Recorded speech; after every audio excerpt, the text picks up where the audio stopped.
നിന്റെ അപ്പന്റെ രണ്ടാമത്തെ ഭാര്യയും നിങ്ങളുടെ വീട്ടിൽ തന്നെയാണോ താമസം? ഒരുമിച്ചോ? ഇവിടെ അതൊന്നും വലിയ പുതുമയല്ലേ ചേച്ചി. ആശയ്ക്കൊന്ന് അൻപക്കൊന്നാ ഇവിടുത്തുകാര് പറയാ. ചിന്ന വീടില്ലാത്തൊരു ചുരുക്ക. ചിന്ന വീടോ? രണ്ടാം ഭാര്യമാരെ അങ്ങനെ വിളിക്കുക. ഇവിടെ മുരുക ഭഗവാന് തന്നെ 2 ഭാര്യമാരാ, വള്ളിയും ദേവിയാനിയും. അപ്പൊ നിന്റെ അമ്മയൊന്നും പറയില്ലേ? പറഞ്ഞിട്ടെന്തിനാ, അപ്പന്റെ ഇഷ്ടല്ലേ.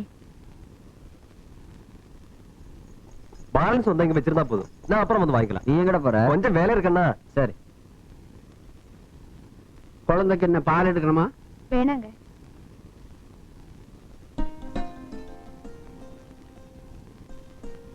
ആളിവിടെ ഇല്ല, കാലത്തെ വ്യാപാരത്തിന് പോയതാ. ഞാൻ മുത്തുനെ കാണാൻ വന്നതൊന്നുമല്ല. പിന്നെ എന്നെ കാണാൻ വന്നതാ? പോ മാമ, നിനക്ക് നാണിക്കാനൊക്കെ അറിയാലോ. ആര് എന്നെ കളിയാക്കി എനിക്ക് ദേഷ്യം വരുവേ. ഓ, എന്നാ അവിടെ ഇരിക്കുക. നല്ല മധുരമായിട്ടൊരു ചായ തരാം, അത് കുടിച്ചിട്ട് പോവാ. എത്തിയില്ലോ. 100 ആയിസാ. മുത്തോ, കുറച്ച് തിരക്കുണ്ട് മാമ. ടിഫിൻ കഴിച്ചിട്ട് പോകുമനെ. മാർക്കറ്റിൽ ലേലം തുടങ്ങാൻ സമയമായി. ഒന്ന് ഇറങ്ങിയിട്ട് പോടാ, ഒരു ചെറിയ കാര്യമുണ്ട്. എന്തെങ്കിലും വാങ്ങിക്കാനുണ്ടോ പറ.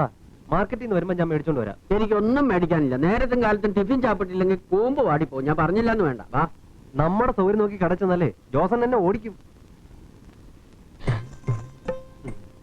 എന്നാ പിന്നെ ടിഫിൻ കഴിച്ചിട്ട് വാ. നിനക്ക് ജോലി തിരക്കല്ലേ, നീ പൊക്കോ. അതാ നല്ലത്. അല്ല, കഴിച്ചിട്ട് വാ.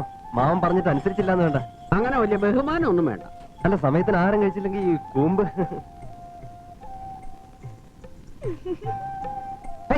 സൈക്കിൾ വെച്ചിട്ട് പോ, എനിക്ക് തിരക്കുണ്ട്. എനിക്ക് തിരക്കുണ്ട്. കാവേരി